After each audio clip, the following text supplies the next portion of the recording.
Well, welcome in, folks, Ultimate fans, to the 2021 College National Championships. We are with you for the Division III Women's Final between Portland Uproar and Middlebury Pranksters.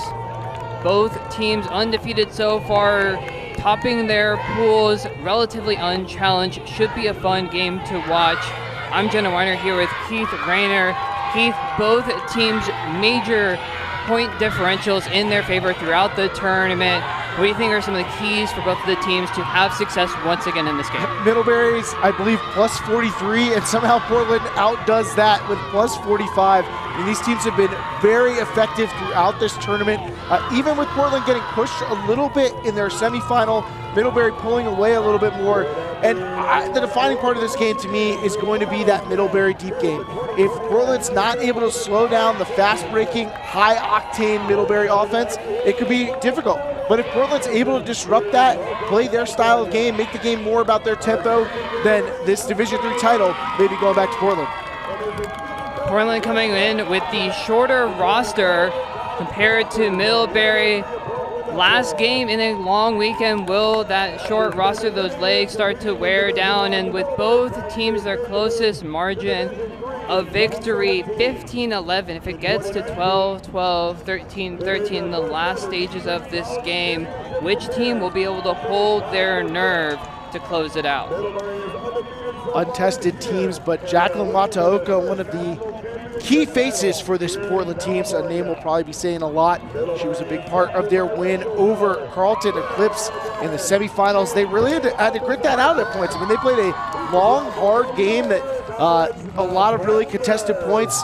It's been a contrast between how they performed in that game versus how Middlebury kind of ran away from Truman State, led by Claire Bryant. And these are probably the two players that are the front runners to win the Player of the Year in Division III Women's Ultimate.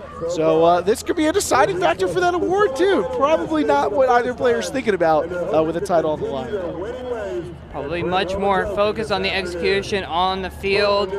Division III moving to the turf field for the final. We have Portland in the purples, Middlebury in the whites. So we get set to start this game in just a few minutes. On the Middlebury side, Bryant in the semifinal over Truman State with an absolutely incredible cross-field throw between two defenders. One of the standout throws I have seen all weekend in any division from any player.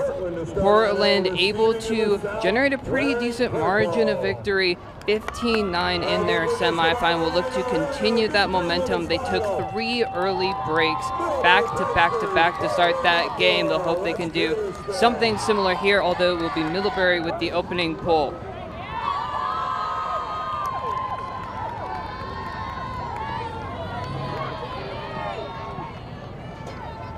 Sliding pull, immediate turnover. Disc with Cameron Umack. Middlebury not very far to go, takes a shot. Too quick for Middlebury. Couple quick turns early, maybe some finals first point nerves. And this is an environment that is probably very foreign to even the most experienced players in this team. I mean, you're on turf in a stadium setting. You've got the cameras all around you. There's a lot of fanfare that is usually absent for the teams these teams when they're competing. Took putting it up, looking for the receiver. Nice box out defense by Jenny Bob. Bizzle Clark. Middlebury starting with it on the sideline. Now centering to the center of the field before coming across towards the near sideline.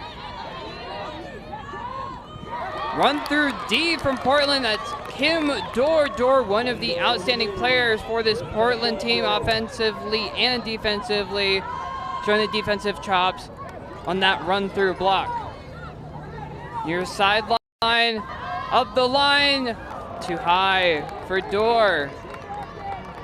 Portland some nice offensive movement off of that turnover, but unable to convert. Middlebury with a break chance with the length of the field in front of them.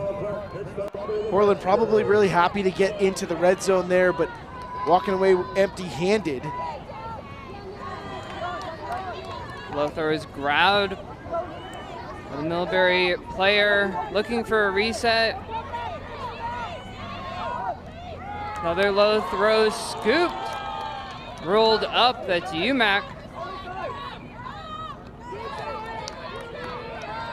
Middlebury likes to shoot deep, they do so here. That's a score for the Pranksters. They take a first point break.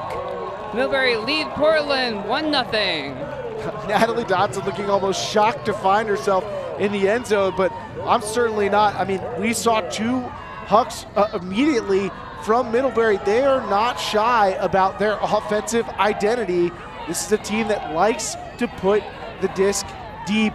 Madeline Lander, who's often on the receiving end of the hucks, showing off the forehand with a pair of shots during this point. First one incomplete, but the second one gets in the game-opening break. Encouraging start for the champions out of New England. Be happy with that first point break opportunity. Portland putting their offensive line back out on the field. Portland almost able to put it in, just the last throw sailing over Dor's head. Kim Dor back out on the field as Uproar try and get their first point on the board. Uproar no strangers, though, to this type of play. They had many multi-possession points during that semifinal against Carleton. So they're not going to, I think, be too uncomfortable with the idea of having some of these points where the disc goes back and forth. And given the aggressiveness of the Prankster offense, we could see plenty of points where they get multiple chances to score for each side. Kristen Lombard started with the disc. It's another throw deep, rip down. Kaylee Kruger with the goal, getting up over the Middlebury defender. Both teams looking deep early and often. Portland able to make good on that throw. After every possession is going to be deep shots like that and athletic plays like the one made by Kruger on the receiving end of this forehand from Watoka. Going up with emphasis on that one. Lander, the closest defender, but it's Kruger with the better position. Emphatic spike. Toka with the disc, looking ready to pull. Her deep throws and pulls going to be a continued factor for this Uproar team. They're gonna really hope for some deep pulls and for some accurate hucks from the center handler star. And you will see a lot of her given how short this Portland roster is, but I wonder how much the noise level will affect Portland. Middlebury not only has the bigger sideline, but their men's team just competed in the Division III men's final. And while they weren't successful, they're hoping to cheer on this Prankster side in this game. We see their first offensive turnover. Dor looking deep right away. Backhand unable to connect with Juliana Gallion. Middlebury will get the disc back. Sarah Rifkin will start with it by the near sideline pylon. Tapping in the disc, wide open reset, finds it. Middlebury moved the disc efficiently across the field with that swinging offense. Portland with really wide marks, poaching off of the handlers, giving up resets. But you know what Middlebury's going to do with it when they get it. Apparently so do Portland. Kruger Getting the block. It's another block. Right back for Middlebury. Wilde centered the field, making the interception.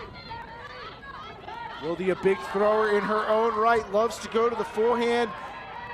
And who else will be on the other end but Claire Babbitt-Bryant? Claire Babbitt-Bryant,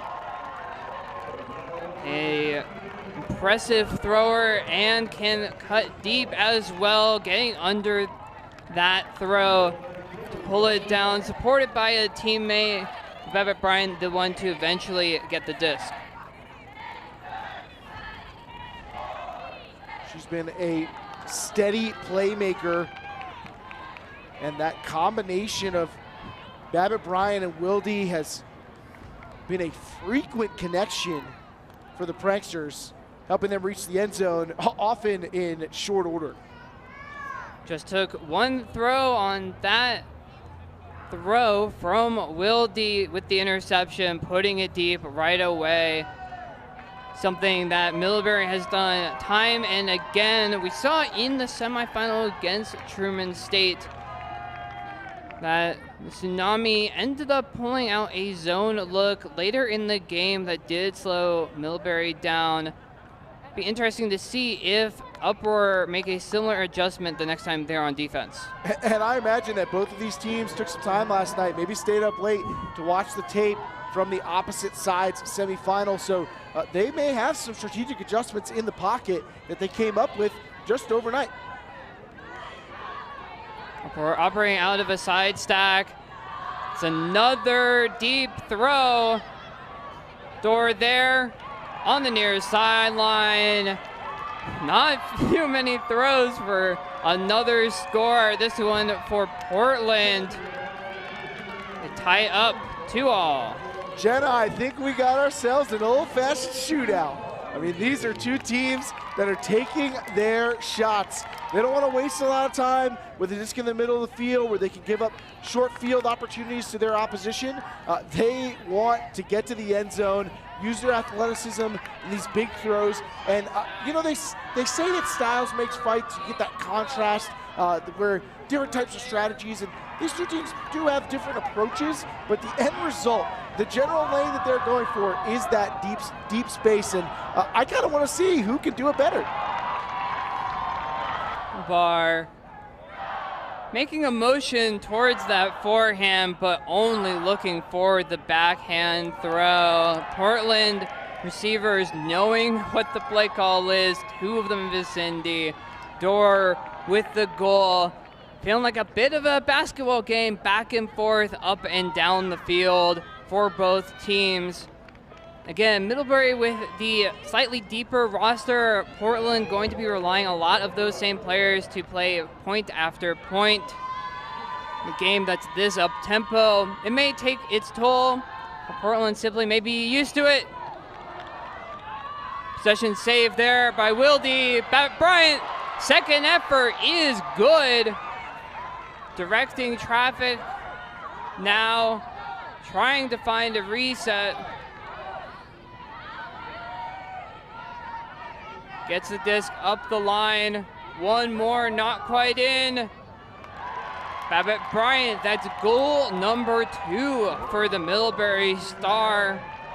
They hold 3-2, not quite a deep throw goal, but certainly a deep throw, making it work for the Pranksters. And I think maybe a little bit of confusion after the initial near turnover on the centering pass by Middlebury. The confusion from Portland freed up Babbitt-Bryant in the middle, because certainly you got to imagine that they didn't know who was going to be covering the star of this Middlebury offense.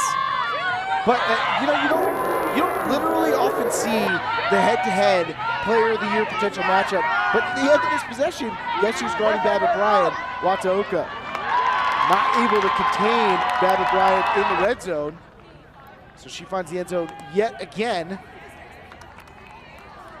Babbitt-Bryant, Rookie of the Year in Division III Women's in 2019, and also a first-team All-American in Ulti World history, is the only player in her rookie season to be named to a first-team All-American. We've got a couple of players who've been selected to the second team in their first year competing in the college division.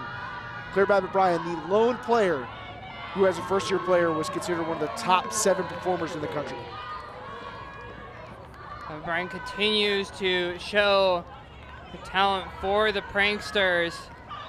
They're back on defense. Portland's offense working pretty well, continuing to look deep. Dorr with the assist. That's Kruger in the end zone. It's another goal. It's already 3-3. Feels like we just got started. And Dorr showing off the versatility as well. We've seen Kim Dorr get a run-through block. We've seen her go deep for a score and toe in the line. And now we've seen her taking a shot. I mean, she's covering all of her bases in the beginning of this game and helps Portland reach the end zone with another forehand huck. I wonder if we'll see teams switch to backhand because we're seeing a lot of forehands juiced towards the end zone. Teams may be thinking about a switch to that backhand force, although the second Portland goal, if I seem to recall, was a beautiful backhand deep throw. So maybe some zone looks, mixing it up. Wind pretty down right now, just a touch of wind out in Norco, California on this Monday afternoon. While Middlebury has the bigger sideline of the two, there's something that Portland has on their sideline that Middlebury doesn't, and that's a coaching staff that's been with them all year. The staff of this Portland team made up of a couple different folks who were able to contribute: Elise Hollowell, Becky Zip, and Dan Young. And that may be an advantage when it comes to making these mid-game adjustments. Now, Middlebury hasn't had traditional coaches, but they do have some folks helping out on the sideline during this game and during the semifinals. So we'll see where the leadership comes from and what the tactical adjustments these two teams go with throughout this final.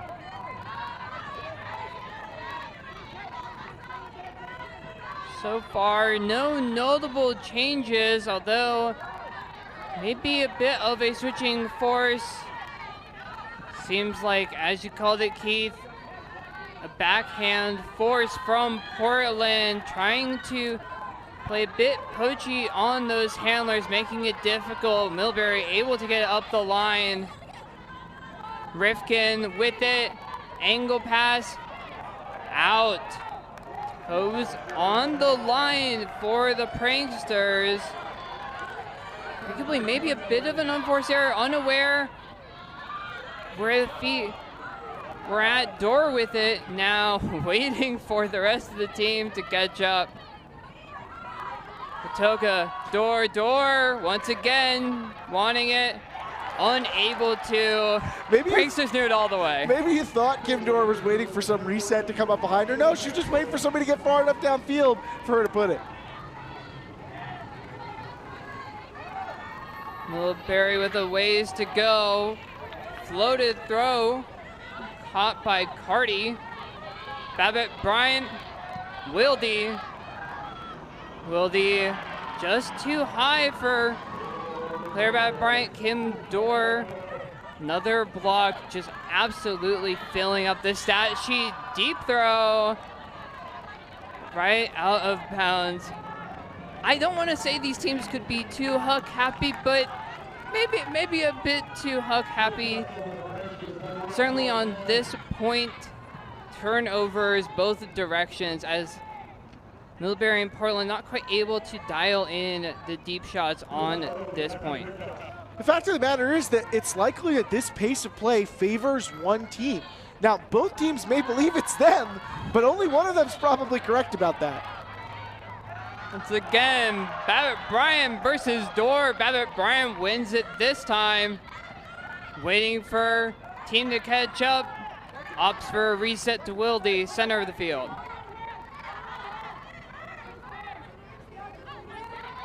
Up the line, out of the reach of Carty.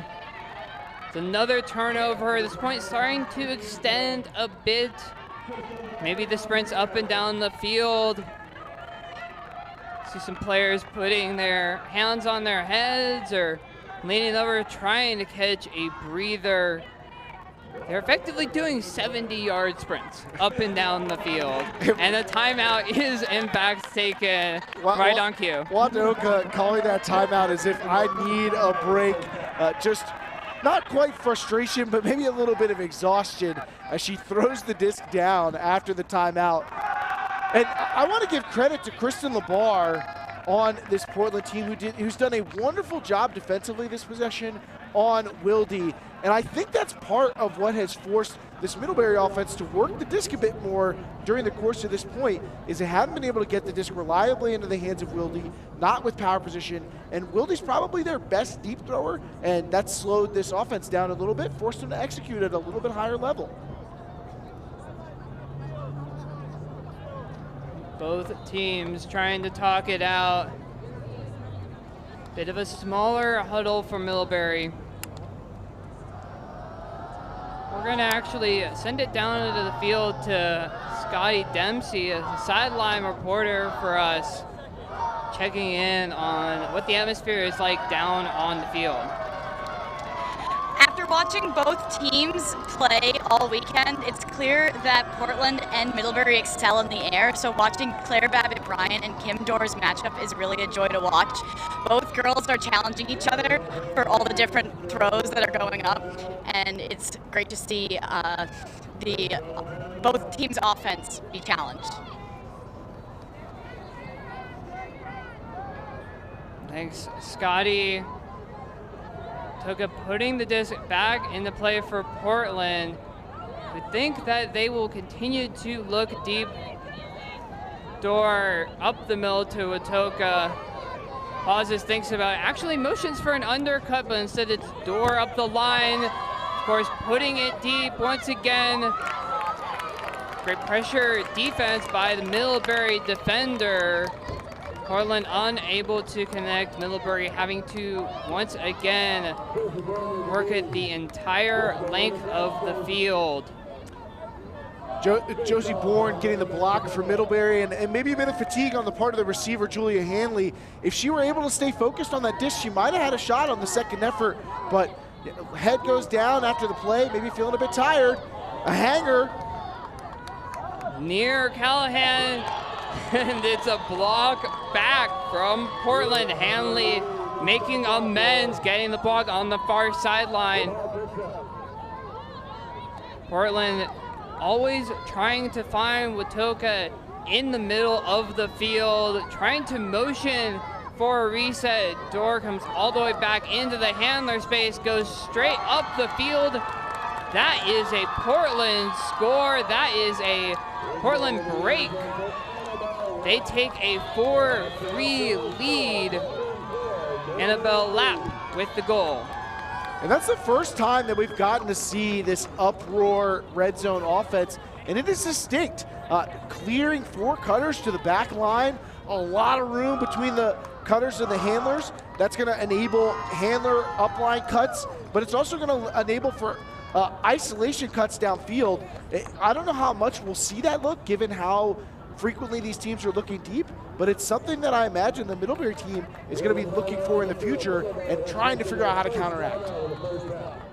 Middlebury taking a timeout of their own after Portland opted to use one. Both teams with the bombs up and down the field opting to take a breather, talk it out. Portland huddling as a team. Will assumably be Middlebury 7 on the line, talking amongst themselves while the rest of the team huddles on the sideline. Any adjustments, Keith, that you think we'll see going forward just about halfway through in this first half? I wonder what we're going to see from the Middlebury offense. One of the things that I think has really keyed them to being successful with the pressure they're seeing on the handlers is getting the handlers upfield after they throw upfield first. So Babbitt Bryant in particular is great at enabling this, hitting her on an under, and then her swinging the disc into the power position for one of the handlers coming from behind her. That might allow them to get past this pressure defense that they're seeing up front at the point of attack and let those players get into the power position where they can fire off the deep shots that this team thrives on. Game back on serve. Portland with the lead. Definitely something we've seen from both teams opting for those deep looks, but then having to wait stall count after stall count for the rest of the team to catch up.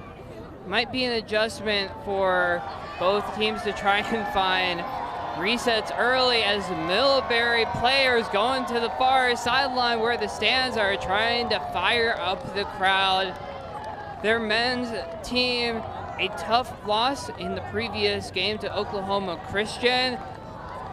But the Middlebury men excited to support the women in this final. There had been some talk on the sidelines about the potential of a sweep for two different schools. Middlebury in Division III, North Carolina, Chapel Hill in Division I. Obviously not going to happen for Middlebury. We'll have to wait later today to see what the Division I side can do, as we see a brand new look from Portland, using this timeout to come up with a zone they want to run.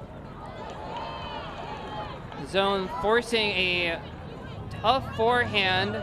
Middlebury are able to collect 4 players around the disc.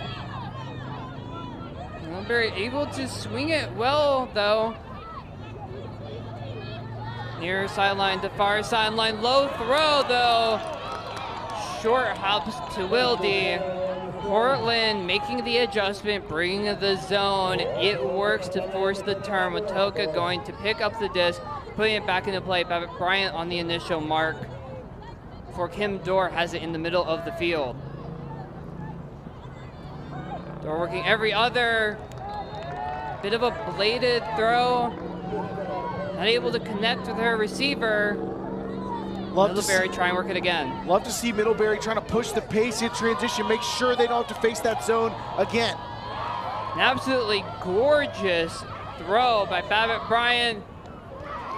One throw later, it's a Middlebury goal.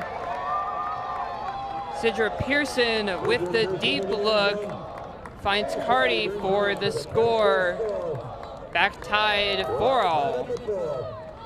And Neve Cardi going to get the credit there for the goal, but Sidra Pearson gaining a lot of the yardage, and that's someone we haven't really seen get involved yet for Middlebury. She is another key part of their offense, so I'm sure that they're happy to see Pearson starting to get activated, and I imagine that we're going to start seeing more of her getting the disc downfield as she was able to get past Labar, her number equal on the other side.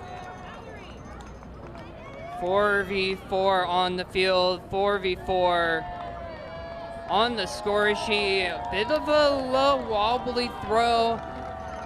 They're able to get the goal. Sidra Pearson already a goal and an assist. She, along with Babbitt Bryant, starting to fill up the score sheet early for Middlebury. Middlebury in Vermont, but Pearson a local in some ways, from Berkeley, California. And the 23-year-old has plenty of experience that's been showing off for this Middlebury team, which has some experience, also some young players, so I think that they're going to be a fixture near the top of the rankings, as they've been for quite a while. Nice pull to the middle of the field for Middlebury. Portland operating yet again out of the side sack, trying to isolate Dorr. Is looked off by Labar. Sliding, diving grab. It's Mallory Body, who just simply resets it to Labar. Portland taking their time, working it up the field with Toka to the end zone. That's another Portland score. Julia Hanley able to reel in the goal this time. Something for Portland, encouraging, working it nicely and easily for that quick hold. That was a beautiful possession from Uproar. One of the things I love about this offense is how well spaced they are. I mean, this is very clean on their part. They create a lot of room. They have great discipline, so they don't drift into each other's spaces. You don't see them cutting each other off a ton. They're just leaving a lot of space for each other to operate, passing that initiative to cut between one another. And it starts with the way that their isolation sets. They've been running that side stack, giving some space for their initiating cutters, but they just do a great job not crowding one another and using all of that space to get open and create opportunities to gain yardage. Tuka with a pair of assists early on pretty much each and every pull for Uproar. I don't know if she's taken a single point off, still working hard out there alongside Kim Dor and the other folks on that Portland team. Yeah, Wadaoka giving the camera a smile and a wave. She seems like she's in great spirits. I mean, it certainly doesn't seem to be any worse for wear, having played probably all 9 of these first couple points. Portland enjoying the sunshine in Southern California. Great hanging pull from Watoka, does just fall out of bounds. Wildy will take it to the break mark to start the possession for Middlebury.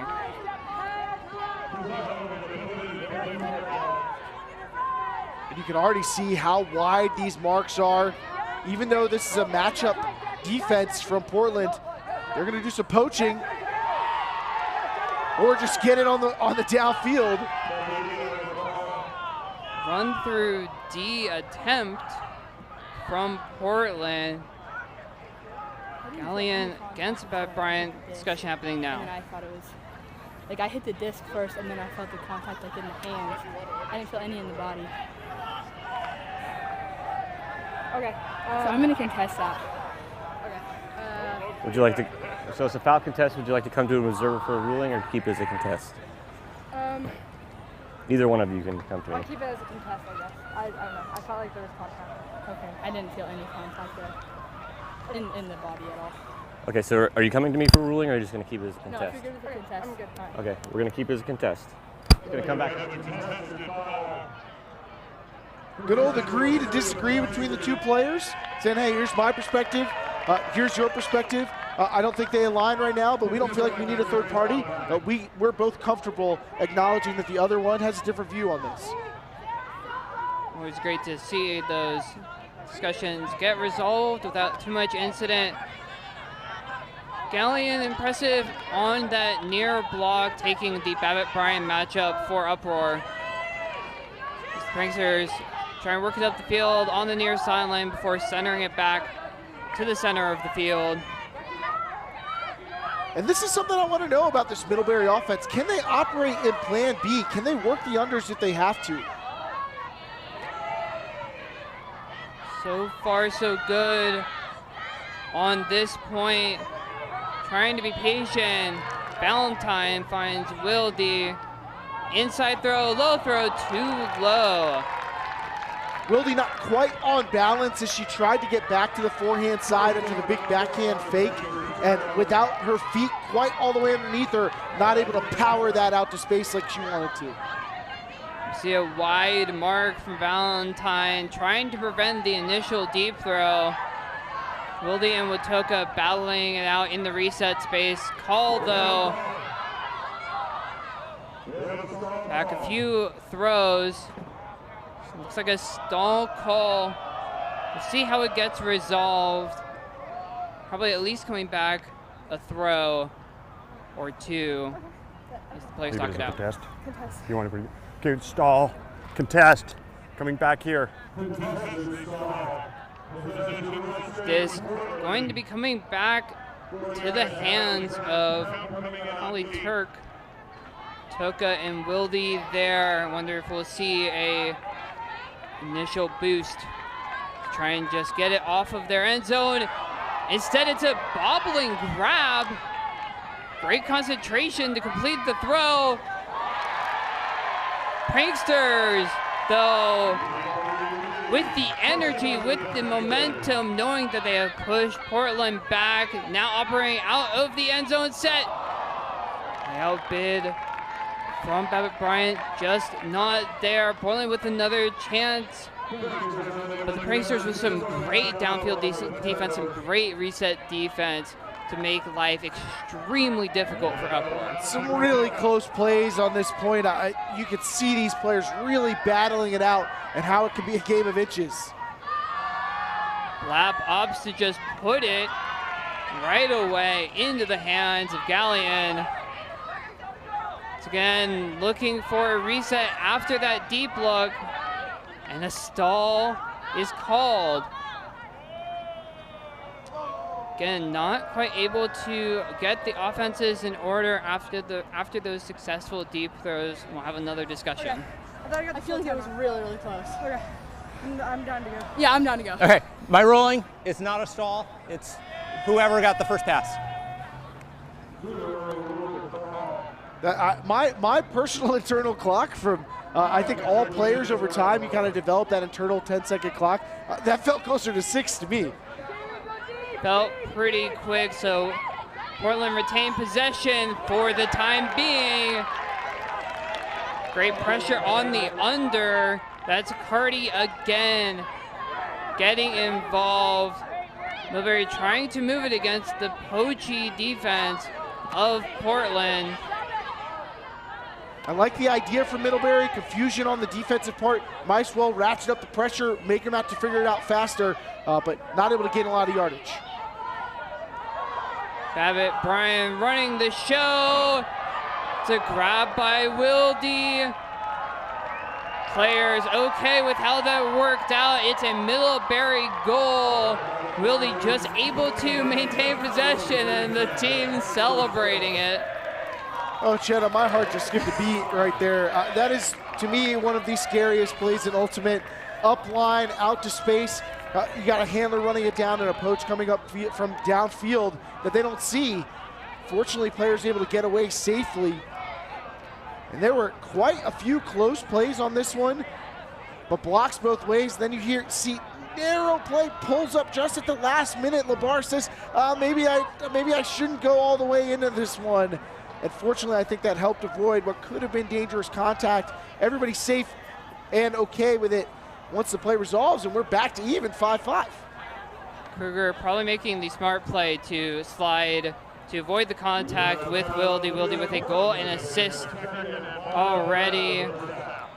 Timeout taken by Uproar. It's a tight game, 5-5. Been back and forth, but both teams, while still continuing to look deep as much as they can, able to work it, able to generate some motion to get the goals without having to throw it 30, 40, 50 yards down the field. And for both of these teams, it's been a short season. You get limited practice reps, you're integrating some new players, you don't have as many tournaments as you usually would. Regionals might have been a little bit shorter because there were fewer teams attending. Same thing if you had a conference championships as well. And that lack of reps makes it harder to develop an alternative game plan to Plan A. And it's clear what both of these teams' Plan A was. Portland coming out with their big space offense, side stack, looking to get in a power position to attack deep. For Middlebury, running the horizontal stack, let's use our speed, let's attack with aggressiveness. But I was very curious about how much have these teams been able to develop a backup plan. You don't get a lot of chances to practice. What happens when the offense that we've been working on isn't working? What happens when we run into somebody who could take that away from us? In a short season like this, you don't have a lot of chances to make that progression through your strategy. So how much of these teams develop that part of their game? How able are they to adapt to having their top option taken away? That could be another thing that really decides which one of these teams is going to walk away as the gold medalist and which one will have to settle for second. We see a flick pull by Wilde. I do wonder if we are going to see a bit of a zone look.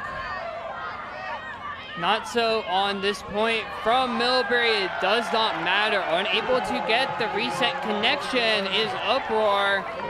And on the near sideline, the Pranksters try to get a quick break that would take them to a 6-5 lead. Bryant, the disc on the far sideline, putting it, and it's just caught in front of the back line. Madeline Lander able to track the disc, stay in bounds for the Middlebury break. Wilde doesn't come on for a lot of defensive points, but Middlebury chose to put her out there for that point, and she contributed with the secondary assist, the hockey assist, if you will, setting up Bryant for that shot that landed just inside the end zone. I think Dora might have had a shot at that, but she went up a little early. If she doesn't leave her feet for that half a jump, before reaching out for that block, I think she really had a shot at it, or at least forcing Lander to try and toe in the back line, but gets a bad read on that at the very end, and a tough point for one of the star players of this Portland team. Has the turnover and then gives up the goal on the other end. Potential for both of those players, Lander and Dort, to be not quite sure where the back line is. Again, these players playing on this field for the very first time, maybe getting used to how the field is feeling, what it looks like to them, having played only on the other fields earlier this weekend, showing there the bit of a mistake. I think you're correct, jumping just a hair too early as Lander just stays in bounds for the Middlebury break. At 6-5, see if Middlebury can continue to pile on the pressure. Both teams able to get strings of breaks, put those together. Middlebury opting for a person defense as Watoka has the disc in the center field, directing traffic for Uproar. It's a low throw. Uproar with some unforced errors from some of their best players. The Pranksters will be happy to try and take advantage of it. Up the line. Strong fakes, opts to just reset to the center of the field. Zeller, UMAC now on the near sideline. Middlebury having patience to work it in their end zone set, trying to find the open player. The handlers point to where they want their receivers to be. UMAC with the sliding grab. Handler's doing a great job for Middlebury because there's a lot of confusion downfield. Just dropped by Gazelle Clark.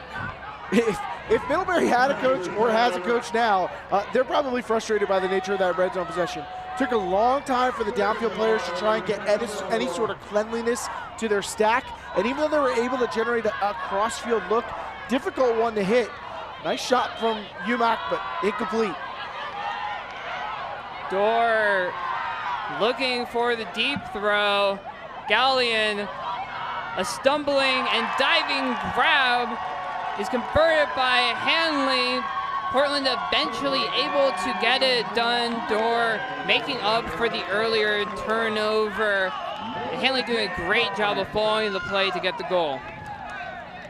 Gallion all alone on that streak deep. That long run giving her a lot of green area to bring that disc in. Portland able to convert on the great opportunity. And look at that, the red zone mistake, an opportunity to score in just, what, 3 throws, goes all the other way for a score. That is so hard to handle emotionally if you're Middlebury.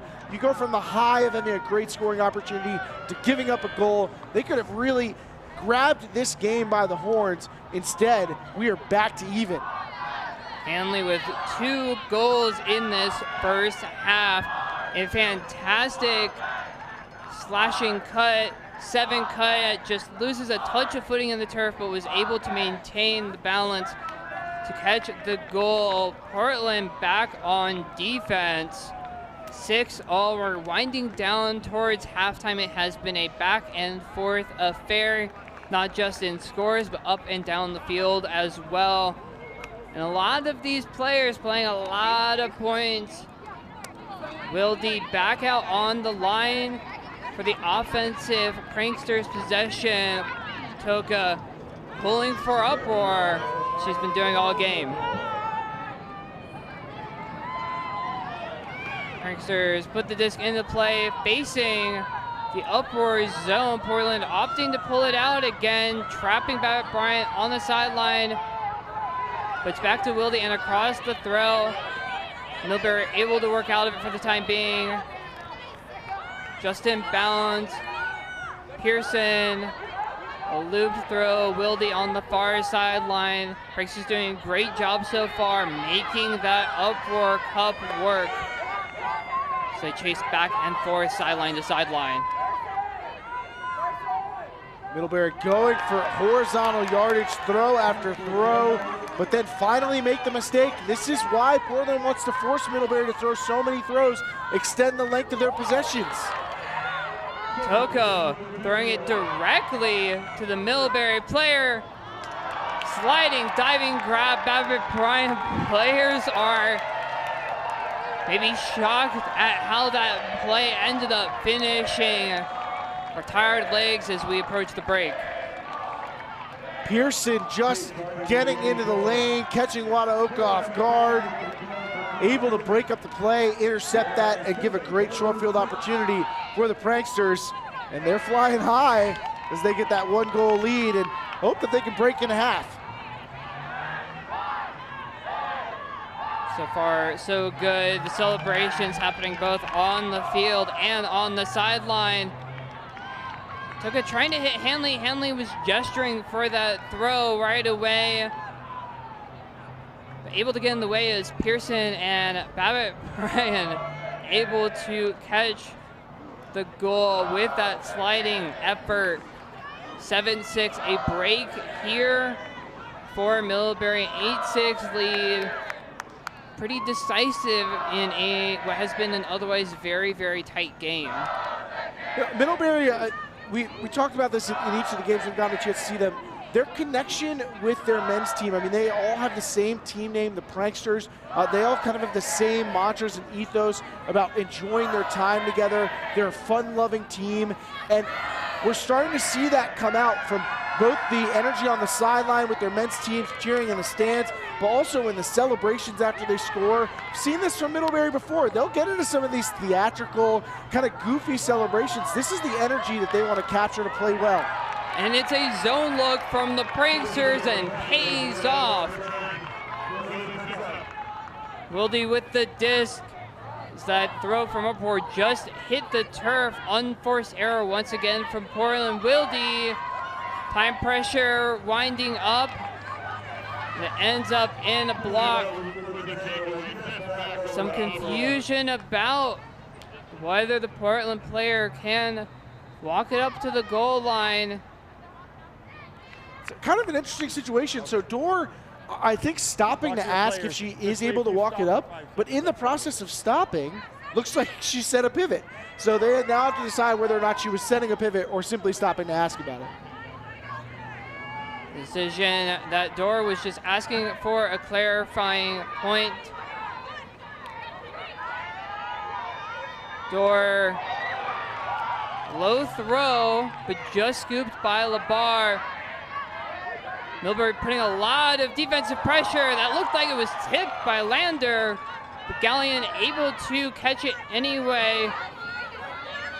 Dorr Wataga working hard in the backfield, trying to connect with their downfield players. In the end, it just is a seemingly maybe a punt, maybe LeBar trying to find Gallion down the field, unable to do so. Babbitt Bryant going over on the far side and put it back into play for Middlebury. LeBar is recognizing that her team had nearly turned it over 3 times. Now, they'd only turned it over once, but they'd had 2 other very close calls, and perhaps saying, we need to get this past midfield. We cannot give a short field opportunity here. Position. They're working their way back. Called the pick.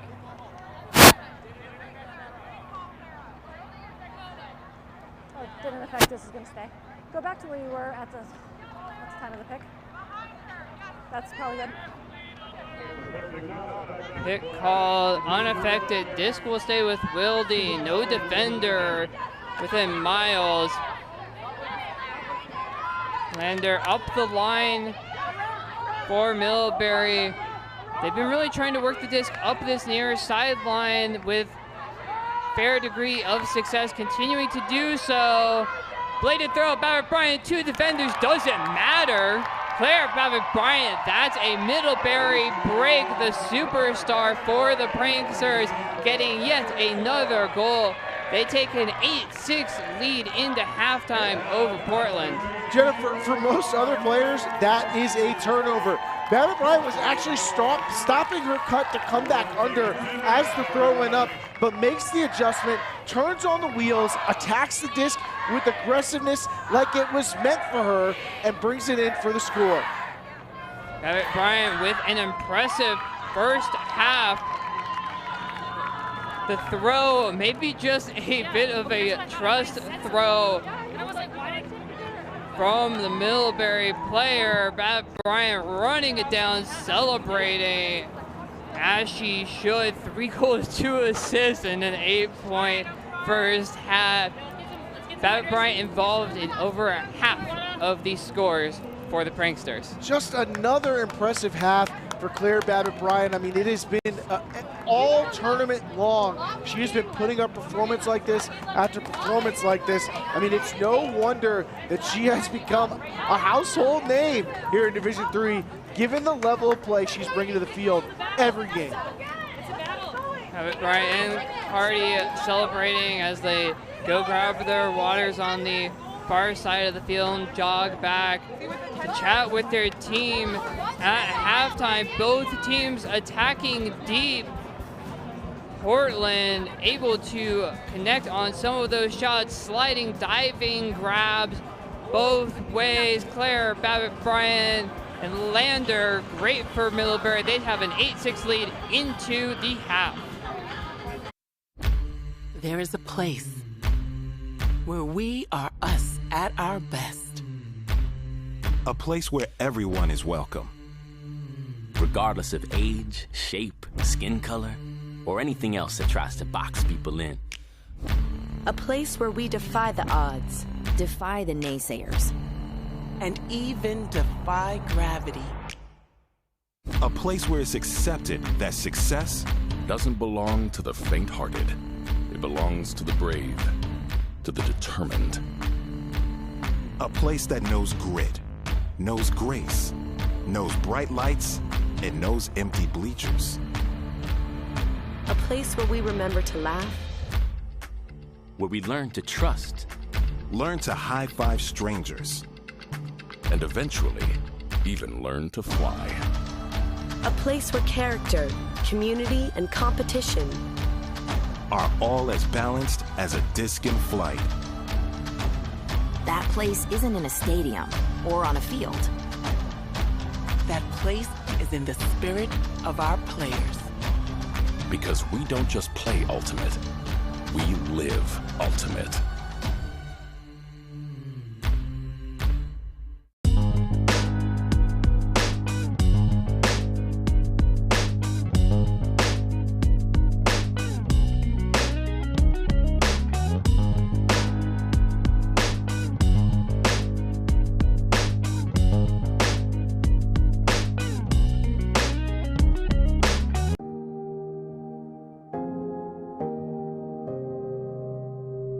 The last 50 years have seen a lot of positive change around a whole range of important issues. And some things remain reassuringly unchanged. Like the spirit of our game. Ultimate is 50 years young and still a perfect circle of fair play, athletic pursuit, and camaraderie. In fact, Ultimate was a social network before social networks even existed. Respetamos nuestras diferencias and understand the value that they add. The revolution of the disc in flight continues to prove that there's nothing we can't achieve when we pull together. Long live Ultimate. Larga vida Ultimate. Long live Ultimate.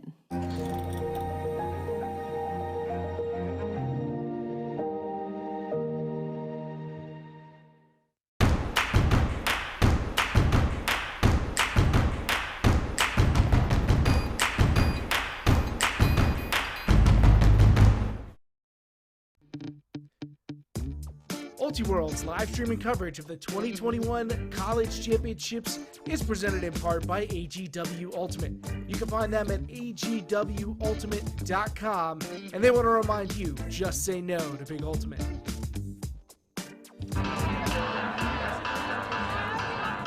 And we are back during the halftime break in the Division III Women's Final. Middlebury Pranksters holding an 8-6 lead over Portland Uproar.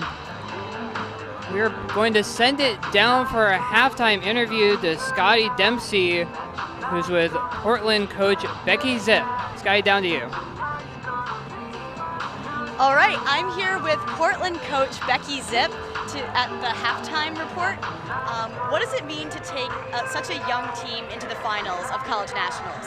Oh, it's incredibly special. 5 years ago, they played sectionals with 8 players. Then I started coaching, and it's incredibly special to see the growth that the program has done over the last 5 years. And finals at nationals, it's the dream. Absolutely.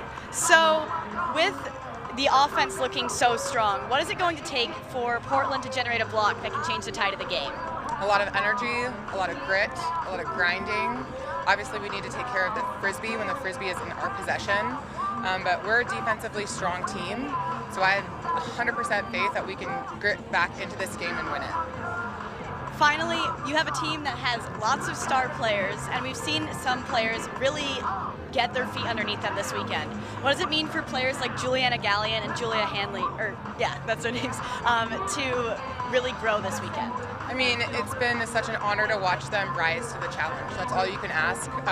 Not just those players, but the entire team. Just rise up to this challenge. I mean, a lot of them, most of them, have not played nationals before, let alone quarters, let alone semis. So seeing those 2 players really rise to the challenge has really been helpful for us in our road to this game. Great. Thanks so much for coming over to talk to us. I've been Scotty Dempsey, and I'll send it back to UltiWorld.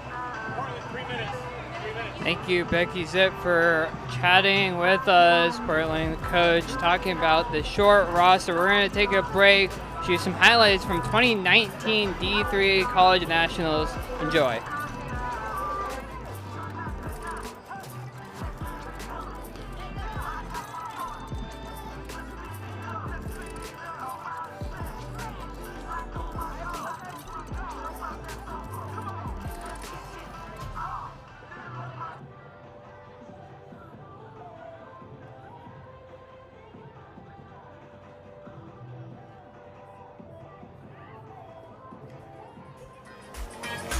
Lorenzo looking for the goal right away. That one's floating up.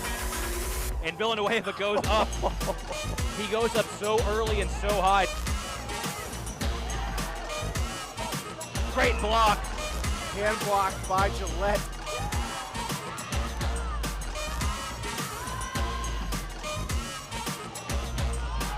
Sullivan goes up big with the hut to Lorenzo. Lorenzo has a step and the height advantage.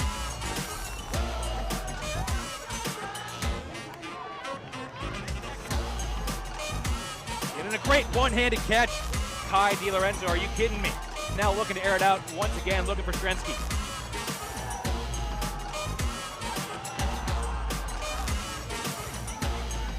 A great toe of the line by Zoe Heck.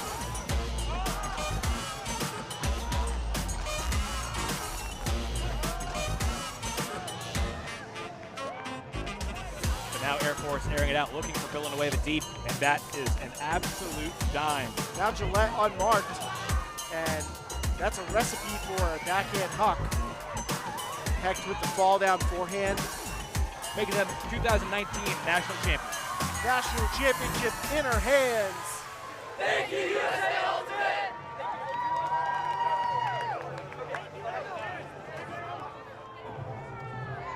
And we're back, getting ready to start the second half. Middlebury Pranksters holding an 8-6 lead over Portland Upward in Division 3 Women's College Championship. I'm Jenna Weiner here with Keith Rayner. Keith, we've seen a back and forth game up and down the field, both teams looking deep early and often. What do you think we can expect to see in the second half as Middlebury hopes to hold and maybe even extend their lead while Portland need breaks to get back into this game? I think that you're going to continue to see both these teams try and figure out how can they take the other team away from their comfort zone. I expect to see some adjustments, particularly from Portland as they're trailing. But ultimately, I think that you're going to see more of the same. Meaning we've seen bright spots from both of these teams leaning into their strengths, and it's mostly been a couple of execution errors and a couple of big plays defensively that have gotten us to where we are now. So whichever team can come up with a couple more of those big plays, I mean, whether they've been run-through blocks or saving catches on deflections, all those types of gritty plays are going to be defining for this game, and then who can avoid the unforced errors. Both teams' star players playing a significant role, including Watoka for Portland. Claire Bryant in the middle of the field for Middlebury as the handlers work it. Once again, we get that matchup between Watoka and Babbitt Bryant. I mean, Watoka's guarded Wilty, she's guarded Babbitt Bryant. We've got Dor versus Babbitt Bryant. I mean, there's wonderful matchups all over the field. Fantastic matchups. Watoka will only have to hope that she can keep Babbitt Bryant more in check, but instead, Middlebury with the quick hold. That's a quick deep shot. Middlebury going back to their bread and butter for the score. Does not take long for this Middlebury offense to explode. Successful there for the initial hold and the 9-6 lead. Sarah Rifkin sending one deep for Josie Bourne. And one of the things I think that's going to do is inspire confidence for this Middlebury team. Hey, we don't necessarily need to run just through Wildy and Babbitt Bryant. We have other players who are going to be able to make plays for us. Not only did they know that beforehand, but guess what? Now Portland knows that. You can't over-focus on these top players because the rest of our players will burn you. Middlebury using that depth of their roster very much to their advantage. Babbitt Bryant walking off, taking a breather. She encourages the rest of her Pranksters team back on defense, holding a 3-goal lead. That 8-6 halftime lead made 9-6 a 3-goal margin. The Pranksters started on offense. Portland needs some clean execution to not continue to fall further behind. This was one of the things that gave Middlebury an advantage over Truman State in their semifinal. Truman State also had some really strong top-level players, but Babbitt Bryant and Wildy able to take points off, and still the team would get things done. That gave them more fresh legs at the end of the game. Portland coach Becky Zip talking about some of the unforced errors, and we see one right away. Throw just sailing out of bounds. Dor not even able to make an attempt to save it. Middlebury gets it right back to the uproar offense. The bar disc on the near sideline.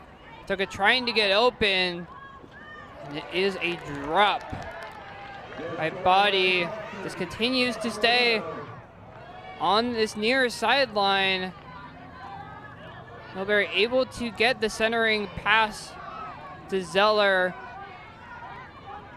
This now in the hands of Lise Chan, diving grab to save possession.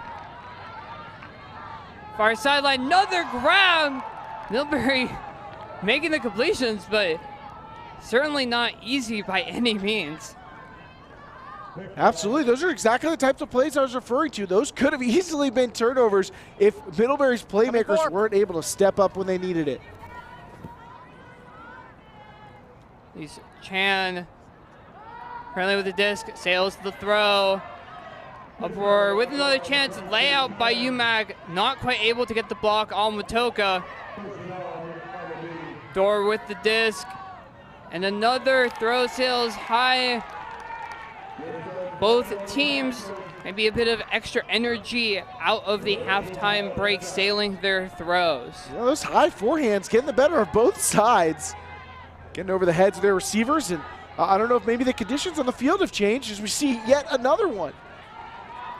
Wind is picking up just a touch on the Southern California afternoon, and another high forehand miss. It is the theme on this point so far. Neither team able to generate any momentum. But I appreciate the solidarity. Yeah, you know. Team saying, you know, we see you trying this throw, we'll try it too, but neither able to be particularly successful. Nice up the line cut from Zeller. Trying to find receiver, UMAC, 10 yards out. Opts to float the throw. Red inbounds. That's a Middlebury break. They hit double digits and lead Portland 10-6. A big break by the Middlebury defense, and back-to-back throwers. First you get Rachel Zeller making the catch. She's pointing downfield. Hey, let's get moving. Go towards the end zone. She throws to the Cameron Umack. Umack, hey, let's get moving. I mean, they're gesticulating. Get down the field. They will let you know exactly what they want to do. And despite that fact, you still might not be able to stop it, especially when they've got diving catches like these. Elise Chan and Daria Kodakan with those catches, and then into the end zone. Lots of room for Chan to dance her way to that back line. You can see just the hand motion start going. Cameron Umack, I can tell you, she's an aggressive thrower. She does not want to settle for small potatoes. She wants the whole thing. Only 10 yards outside of the end zone, though. You really don't have far to go, and yet still, this is the ethos of that Middlebury team. Shooting deep, trying to get downfield as quickly and as often as possible, and being very successful with it in the second half. Very little space, but you know what? She used every yard that she had, put it all the way to the back line. She said, I might not be able to huck it, but I'm going to get as much as I can out of this throw. Maybe in Vermont, the fields are already 100. They play on 110-yard fields. That's where the end zone starts. I don't know. And it's another unforced error from Labar, trying to find Watoka. Not sure if it's tired legs, tired minds for Portland, but they are making it way too easier for Middlebury's defensive line. Labar beside herself. We've seen that mistake from her before, just on these unforced centering passes. She's going to have to settle down. This team needs her. Umack inside throw, beautifully placed. Bookler with the score. Contributions from up and down this Pranksters roster. That is another break. Wouldn't be surprised if we see another break train celebration from Middlebury as they take a 5-goal lead over Portland. I watched this team in quarters. I watched this team in semis. And this played out the exact same way for Middlebury. They started out, game was pretty even, then they started rolling, and then coming out of the half, they were putting teams away. And once this ball starts rolling for Middlebury, it can pick up speed. They get the energy going, they push on harder on defense, and they start moving the disc quickly after turns. Cameron Umack, we talked about the aggressiveness. She really can spark a run quickly because this team picks up the disc and gets it moving. They don't give the defense a chance to transition, and they attack. Umack is a big part of that. Fantastic touch throw. Felt like it went through 2 or 3 defenders before ending up in the hands of Laird. Portland opting to take a timeout, trying to talk things out. Keith, you and I were on the Middlebury-Truman State game. I feel like it was around this point, 11-6, 12-6. Middlebury with a lot of momentum when Truman State pulled out a zone look that allowed them to at least get somewhat back into that game. Do you think Portland will be able to make the adjustment just like Tsunami did yesterday? We've seen a little bit of the uproar zone. It's worked sometimes. They've been able to force a lot more throws out of the Middlebury offense. It's a little difficult starting on offense to get set up. But if I'm Portland, I'm thinking about it. I mean, this is a team that has a smart coaching staff. You want to leverage that advantage. You know, maybe you come out, you set up a deep pull play. That way, even if you have a turnover, you have an opportunity to set. But you have to talk about that stuff now. When you're on this line, you have to make a plan. And I don't know if Portland's going to have the opportunity to do that. Given the defensive pressure they're facing from Middlebury, they may just have to focus on the offense for right now until they can get the defense back out there. Middlebury with a bit of a rotated line. That's an offside pull. And seems to go out of bounds as well. Not fantastic execution on the pull. Middlebury using that deep roster, rotating some players in, trying to get some reps. Reminder that this is happening in December. The next college nationals not far away in the spring. Middlebury maybe trying to get some reps for the players that they hope will step up next year. Portland, though, able to get some momentum up the field. Toka with the disc, about 20 yards outside of the end zone. Cutters working hard downfield. Door coming under for the disc. 5 yards out. Toka Door trying to play the dance. Doesn't work. Toka comes all the way back into the reset space for Uproar and able to get the throw to Hanley. That was a clean point by the Uproar offense, exactly what they need to settle the nerves. Maybe pause and breathe before getting back on defense as they're down 11-7 to the Pranksters. We got another glimpse at what that Uproar red zone offense looks like. They weren't quite as clean and defined this time. A little more movement from the downfield players, but they continued to leave the space in the middle of the end zone wide open. That allowed for that cut coming across by Hanley, and she's able to get in the end zone for her third goal. Hanley, a key contributor in the downfield space for Uproar. Portland trying to milk as much time as they can between points to get the breather, talk it out. Hanley, 3 goals for Portland. She's going to take a walk off the field, take a rest. As Portland gets back out on defense, we'll see if that huddle between points means that we're going to see some sort of different look from Portland as they try to get back into this game. I'm picking up what you're putting down, Jenna. I think we may see that 4-person cup come back out for Portland. You could see them pointing to one another. Often that could be an indicator that teams are talking about the positions they're going to be playing on the field. Not a guarantee, so don't quote me on it necessarily, but something I look for when I'm on the sideline or on the field, whether or not a team's going to show zone. But the way that Portland's coming down, I do think that's exactly what we're going to see. It is indeed exactly what we see. A nice pull from Otoka, enabling Portland to get in position. It's a floated throw. Wilde able to chase it down. Portland down numbers downfield, but if they can get a block, it will not matter. And there they go. Dorr with the block on the near sideline, getting in front of Pearson, but it's a drop from Watoka. Timeout taken by Wilde. Veteran savvy, allowing Middlebury to set up their offense, trying to hold. Dorr with a great defensive play there. She baited that throw the whole way, and Middlebury fell for it, hook, line, and sinker. The receiver put her hands out, said, hey, I'm wide open, throw it to me. Dorr spied that from the get-go. Putting your best deep defender in this deep space, allowing them to be the one who's going to cover every long throw is a great way to counter a deep throwing offense. That makes sure that no matter who's down there making the cut offensively, it's you. They're going to have to go against your best deep defender. Dorr doing a great job spying that play and getting the interception, although giving it right back. I'm a bit surprised for Middlebury to see this timeout call. You're going up against a team that's just set up a zone. You have a chance to fast break, which lets them fire that deep shot that they always like to get, use their speed to great advantage, but they recognize that there's a chance for us to settle down, execute a point that'll be a big hold for us, put us back up 5 and within 3 of a national title.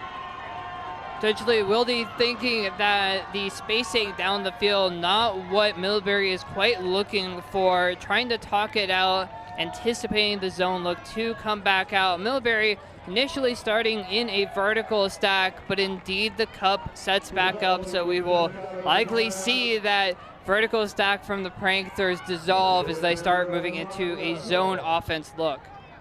This was exactly what I was afraid of if I'm a Middlebury player getting this timeout. Wilde, you mentioned savvy, just a sophomore. There's a lot in front of Kezia Wilde for this Middlebury team. I think that's going to be a name we're going to be talking about for years to come. Middlebury do take the shot. It connects. Throw from Valentine, arcs into the arms of the receiver. Middlebury are able to hold out of the timeout. Never really want to entirely judge timeout use by the result of the play, but arguably an effective and useful one for Middlebury. They do end up holding against that zone from Portland. Neve Carty and Valentine combining great vision on both of their parts.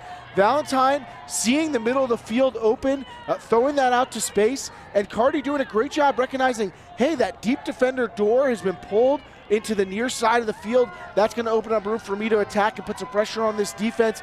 Great vision by both players to connect, set that up, and a very important score for the Pranksters. Beautiful bladed throw for the score from Valentine. 2 assists. One of the many players for Middlebury getting involved, getting in on the action. Valentine, also a young gun for this Middlebury team, just 19 out of Montpelier, Vermont. Looking good. Middlebury will be happy to have her for at least a couple more years to come. That's the 9th player on Middlebury to record an assist during this game. That total just 4 for Portland. Portland again trying to operate out of a side sack to generate the isolation, unable to do so. Sunglasses looking cool with the block for Middlebury. So Clark with the disc and the block, sending it back to Zeller. Middlebury trying to take a break to get quite close to closing this one out in dominant fashion. This is a rare point for Uproar. There's no door and no Watoka. Disc far sideline. Emac with it, going cross field, but just too high for the receiver. Ali DePaulo just bouncing off her fingertips, but does put Labar in the corner. Uproar having to go the length of the field. Able to get the sliding grab is Hanley, and Labar follows the play, fakes the flick, opts for the backhand. Angle control not quite there. Gallion not able to chase it down. Middlebury will set up once again, trying to take this break. Yeah, the players who've done a lot of the scoring and assisting for Uproar off the field right now, and it'll be really big for them if they could score and get those players back onto the field with fresher legs. Conversely, Middlebury may be able to put this one away. Foul called. Wasn't sure if that disc slipped out or was blocked. Hako from Paulo. Uncontested. Uncontested call from Hanley. Acknowledging that that was indeed not a clean point block. It's being put back into play. Middlebury opening up the lines a bit. If they can get the break similarly to Uproar, it would mean it would be a huge thing to get contributions from up and down their roster to put this win away, potentially, for Middlebury. And it's frustrating to give up a score when a team's top players aren't on the field for. So if you're Middlebury, you don't want to get scored on. You want to make those top players come on the field and beat you. Labar up the sideline. Hanley just keeps it in play.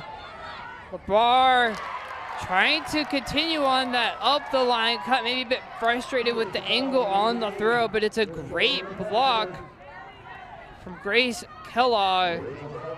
Middlebury with the disc, once again on the near sideline, 5 yards out from the end zone. Tough throw. Two Portland defenders able to get the block. Labar going to pick up the disc for Uproar. And you can just see all of that room in the middle of the field again by the Portland Red Zone offense. It's a goal. Portland attacking that middle of the field space, just as you said. Body sliding with it, unsure. She slid all the way out of the end zone, but indeed it is a score. Uproar get a much needed hold against Middlebury's maybe not quite as star players with their own top talent off the field. 12-8 now, 4-point margin in the Pranksters' favor. That was a must-have. If you're Portland, you had to have that goal, and they showed the grit that Becky Zip talked about at halftime. Fighting through multiple possession points. We said this is one of their strengths. One of the things that they might be able to outgun Middlebury in doing, fighting through these long, hard points, and you'd love to see them be able to do it without some of the big names on the roster out there on the field. Grit it out, get the blocks, finish the play with strong execution in the red zone. Bar with the bladed throw. Caught for the goal. Portland back out on defense once again, and their big stars, the bigger names, getting back out on the field. Watoka will have the pull, as has happened every single time she has been on a defensive line for Middlebury. It's their starting O-line, pretty much all back out there again.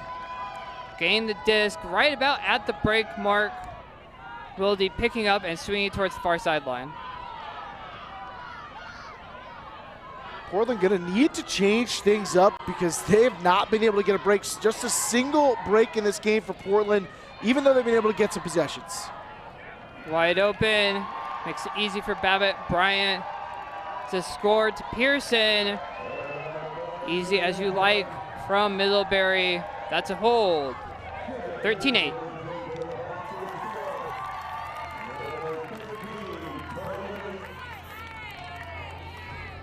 Middlebury, a confident hold. Just with the doctor ordered, you can sap any of the energy your opponent got from getting that score. Their defense comes back out there in dire need of breaks, and your offense just walks right through them. A statement score for the Pranksters. Pranksters now sitting just 2 points away. Bryant walking off the field for defensive point.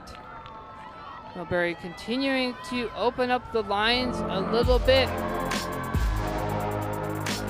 We see some of the incredible plays from player Babbitt Bryant throughout this game. The sliding grab, the touchy throws for the Middlebury scores. It's been a very impressive stat line, but we'll be relying on her teammates on this point to get it done on the defensive end. I will be shocked if anybody else wins Player of the Year at this point.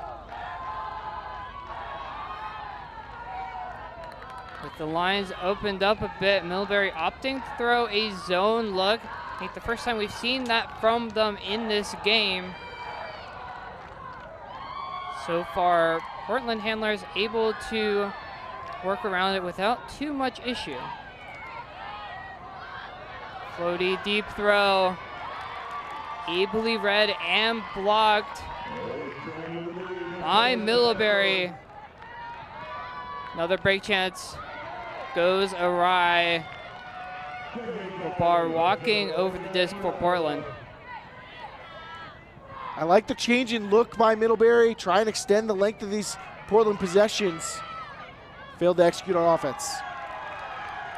Portland takes advantage of the shorter field that the Pranksters offered up to score for Portland. They still have a ways to go. Down 13-9, nearing 25 minutes left until the cap. I'm curious to see how much Dorr and Wadaoka will see through the rest of this game because they don't have a lot of room for error. Not too much room for error at all. Kim Dorr, one of the key players to get this Portland team this far. Great push out of the Northwest for the Oregon team. Dorr central throughout.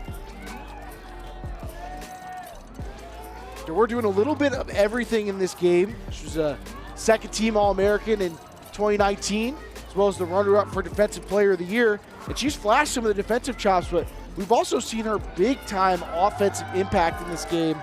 Hasn't exactly filled the stat sheet up. Well, for most players, she's filled the stat sheet up, but Claire Babbitt Bryant is making the totals look a little bit smaller. But 4 blocks in this game for Kim Dorr to go with those 2 goals and 2 assists.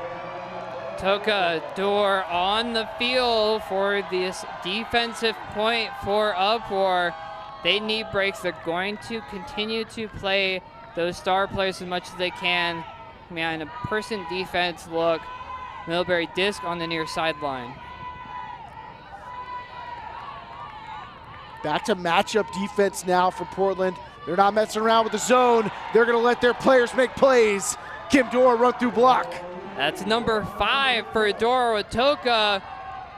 With the throw, Dora getting up. Throws it, but too low for Gallion. Kim Dora, a couple of big plays, but then the throw away. Not quite what you want to see, but Portland knowing they can get the opportunities to get back into this game. Yeah, Dora has put a lot of stats on the stat sheet, but unfortunately, some of those stats have been turnovers. She's got her share. Speaking of star players, Bryant, that is a perfectly weighted throw down the field. Middlebury 5 yards out. Pearson resetting. Wilde, beautiful cut towards that far sideline pylon. It is a Middlebury score. They take it to 14-9, 1 point away from the title. Prankster party in the end zone. Everyone's invited. Excellent transition into red zone offense by the Pranksters there. Very smooth as they collect themselves after catching the deep shot. They get organized. Not a lot of chaos. Plenty of room. Wilde to the cone. Dor getting the better of Babbitt Bryant on that run through D, but throwing it away to squander the opportunity. Babbitt Bryant says, oh, you're going to give me another chance, and throws an absolute dime down the field. Babbitt Bryant not getting on the stat sheet for that one, but boy, was that a pretty throw. Dang, it feels good to be a prankster.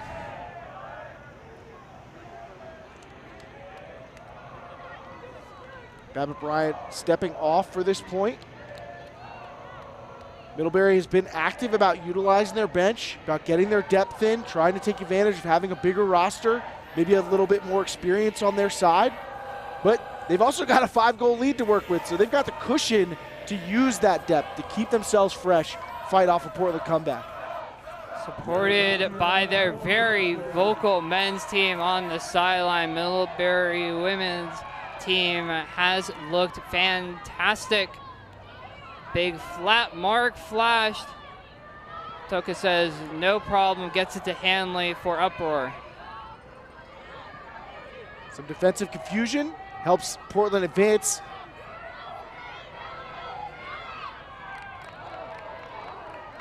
Toka gets under the floated throw. Dora center of the field. You'd expect upward, try and attack that middle of the field space.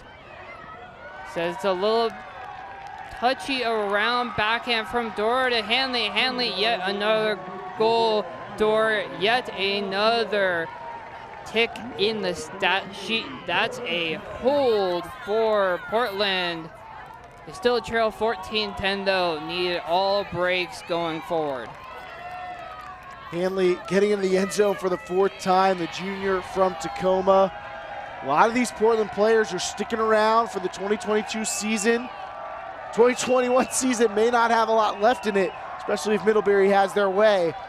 But you got to think this Uproar team has to be really happy and looking forward towards 2022, knowing that they can do some work. Portland coming out of the tough Northwest region, but claiming the top seed out of it, the number 3 seed overall. With this finals berth, I think it would be safe to assume that they will not be going away anytime soon. Well, Middlebury, so many of the players we have been talking about, sophomores, juniors, they will be an absolute force to be reckoned with in 3, 4, 5 months' time when the 2022 college season rolls around. Middlebury looking like a force to be reckoned with right now, 70 yards away from a title. Fantastic pull by Watoka. Middlebury really working it among their handlers, just about to midfield. Backhand force from Portland, not something we've seen a lot of, but they're bringing it out at the last moment.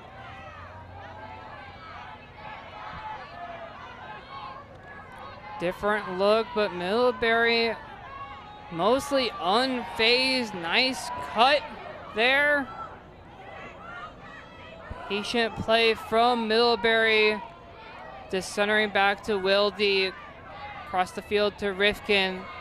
On the far sideline, up the line. Player by Bryant. I definitely thought that she would have gone there to put an exclamation point on what has been an outstanding game for her. Just comes up short. But credit to Dorr, who did a great job on that possession, shadowing Babbitt Bryant, making sure she didn't have a lot of room to get involved in the play prior to that. Tapping the disc in, guarded by Bourne. It's an unforced error. Inside throw. Babbitt Bryant, and liked the idea, unable to come up with the completion. This is a lot of pressure, a lot of weight on these players right now. So much on the line.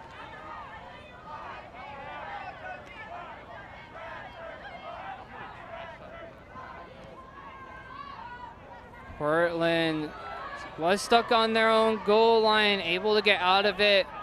Dorr, of course, involved, as is Watoka. Watoka looking for Dorr. Just lets it drop to the turf. Tired legs, hands on the head. Dorr has given absolutely everything for this upward team. Field team just running on empty. Hard to fault her given how much she's been out there. I think at the beginning of the game we get a spectacular play for the catch. A nice throw, but ultimately goes the other way.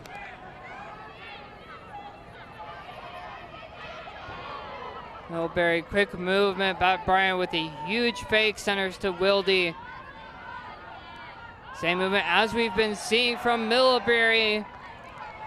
Far sideline with Cardi. Time out taken. Disc in the hands of guess who? Babbitt Bryant. Middlebury 15, 20 yards away from the title. Pranksters hoping they can line up a championship winning play out of this timeout.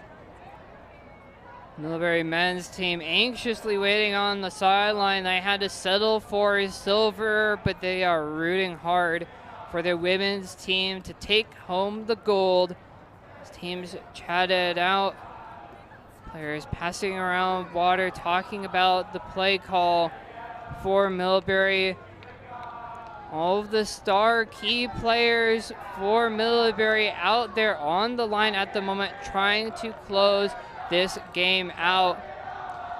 In a lot of ways, I think the Pranksters view themselves as one program. They are Middlebury Ultimate, and they would love to be taking home a pile of medals. I mean, they're guaranteed. It's just a question of what color they're going to be. Right now, it's certainly looking like gold. We'll be going back with the Lady Pranksters to Vermont. Portland hoping to give themselves just another chance. Every moment Portland has to fight for to keep this season going, to keep getting to play with the teammates who may not be able to join them in the spring. There's any player who you want, the disc in the hands of for Middlebury. It's Babbitt Bryant. Dora the defender. Babbitt Bryant taps it in. Beautiful backhand to Josie Bourne. That is a Middlebury Pranksters win. They take the title in Division 3 Women's 15-10.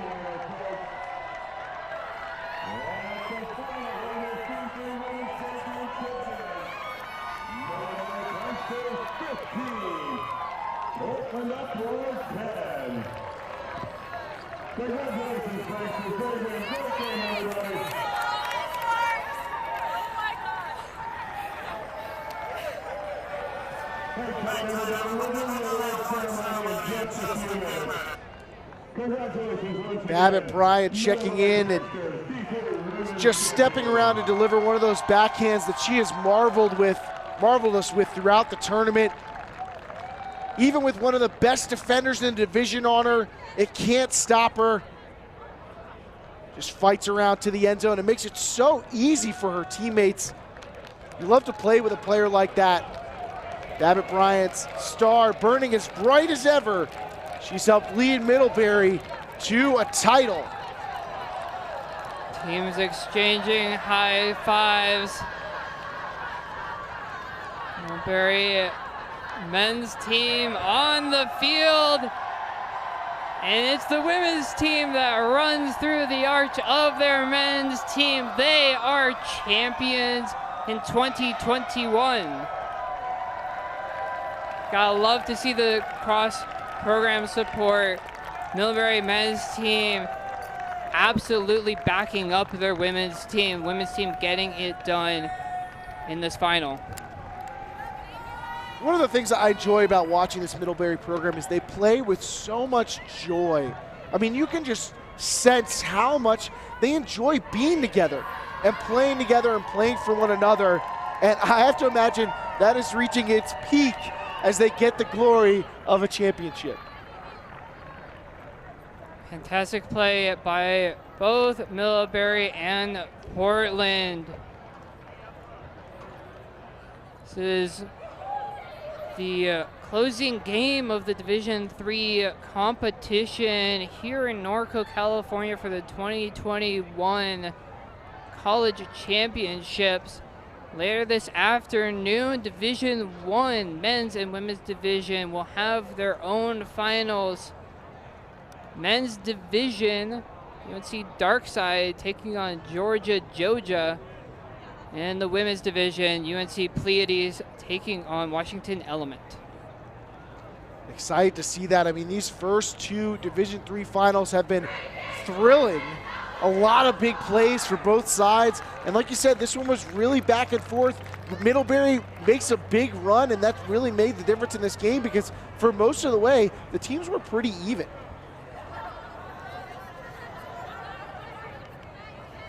Portland up for chatting a successful season, shortened season, making it to the final. But it's Middlebury who takes the win. We're going to send it down to the field to Scotty Dempsey, who's with a few members of this title-winning Middlebury Pranksters team. Send it down now to Scotty. Take it away. All right, I'm here with Middlebury captains, Claire Babbitt-Bryan, Rachel Zeller, and JB Bazal-Clark. What does it mean for such a young team to win the championship? I think I'll just start by saying we are young, but we also just have a lot of experience on the team, high school experience, but then just a lot of athletic experience outside of Frisbee, which made it really easy for us to come together and work as a team because we have that experience playing on teams and then come together and work and kind of, I think, work on our systems and continue to refine our systems this semester. Yeah, and even though we're a young team, we were able to continue building our program and practicing even through the pandemic. We really, since we got back on campus, we have not slowed down building this program, and this is right where we were supposed to be after 2019 coming here for the first time. Yeah, absolutely. I mean, exactly what they said. Just the community is amazing, and the pandemic has had its ups and downs, but it feels amazing to have been able to play through that. Absolutely. So it's been a pleasure to watch you guys play all weekend. What players have been really making moves, standing out for the team that came into the tournament, maybe not so much the star players, but have grown a lot that you're proud of? Natalie Dodson is an incredibly hard defensive worker. She doesn't get many blocks because she's always there shutting down her defender. And then also, Elise Chan has just really, really stepped up in the defensive handler space and also in the defensive space too. And yeah, she's been a really, really big contributor this weekend as well. But also just our whole team is just, every single one of them is just, we're all so proud of them and ourselves too. We were able to play all 23 players every single game of this entire tournament. And so I think that speaks a lot to the depth of our program and also that we just care so much. So that really we can put any 7 on the line and be really confident that we'll be able to challenge the other team. Yeah, and we have 7 people on the line, and then we have 16 other people on the sideline, every single point, and the spirit that this team has and the energy on the sideline, like that is just as important as the 7 people on the line to this team. We have many lost voices on the team. I'm glad that you 3 can contribute to this interview at least. So with all that, what's next for the Pranksters? What are we looking forward to in the spring of 2022? New faces and old faces, definitely. Just more of everything. More energy, more excitement, more just love for each other, for the game. We're losing 3 of our super senior Febs, which are the February admins who are graduating this winter, 2 of which were on our O-line and then 1 of which was on our D-line. And so it will be hard because they've just contributed so much to our program and our community. And so, yeah, just give them a shout out. Sidra Pearson, Josie Bourne, and Jenny Pushner. Yeah. All right, thanks so much for your insightful interview. I will let you guys get back to the party. Good playing today. Thanks, Scotty. Thank you. Awesome to hear from those Middlebury captains celebrating the win. Great leadership on a program that we expect to see so much from. And I think showing that for a lot of people, I feel like they think, playing the deep game and relying on that is kind of like a brainless, skillless way to play the game. And this is a team that proves that is not the case. They had a clear plan and a great job executing it, and now they're going to walk home with the title.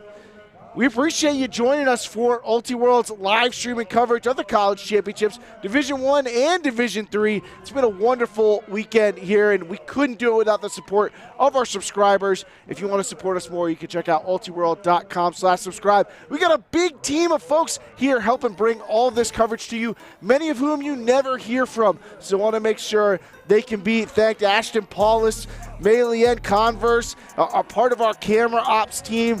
Justin Warnicke not here anymore with us. Kelly Rusin cruising out here doing work for us. We greatly appreciate the contributions from the broadcast booth. Aiden Shapiro-Layton, Ryan McHugh, Lindsay Sue, Charlie Eisnud, you know him. Lucia Way on the cam ops crew. That's our drone operator, Roland Chris. He's dancing it up, looking excited. We really appreciate all the work. The color commentary team, we've had so many folks contributing. Adekale Ande, Chris Mazer, Jenna Weiner, who's here with me now, Ian Toner, Chris McGlynn, Katie Killebrew, and then the reporting team, Orion Burt, Olivia Longy, Scotty Dempsey. We got a great time here from her. Tyler Glasgow helping out here. Zach Mabry. Really, everyone who's here. Eddie Scott. If there's anybody I forgot, I still want to show you love. Really, this UltiWorld team has been doing great work. And again, if you want to help support us, ultiworld.com/subscribe is the best way to do it. It's been a tremendous honor to bring you this coverage here from the college championships. It's so wonderful to be back out here watching these players do what they do best and to tell you the stories. It really is a privilege on our part. It's been a great weekend. I'm looking forward to wrapping it up with these Division I college championships. Got finals coming up. You can check out ESPNU to see Georgia men's take on UNC Darkside, and after that we'll see UNC Pleiades taking on Washington Element. So we've got some underdogs against some powerhouses. Should be pretty exciting stuff, Jenna. Thank you to all the folks who've joined us for our coverage.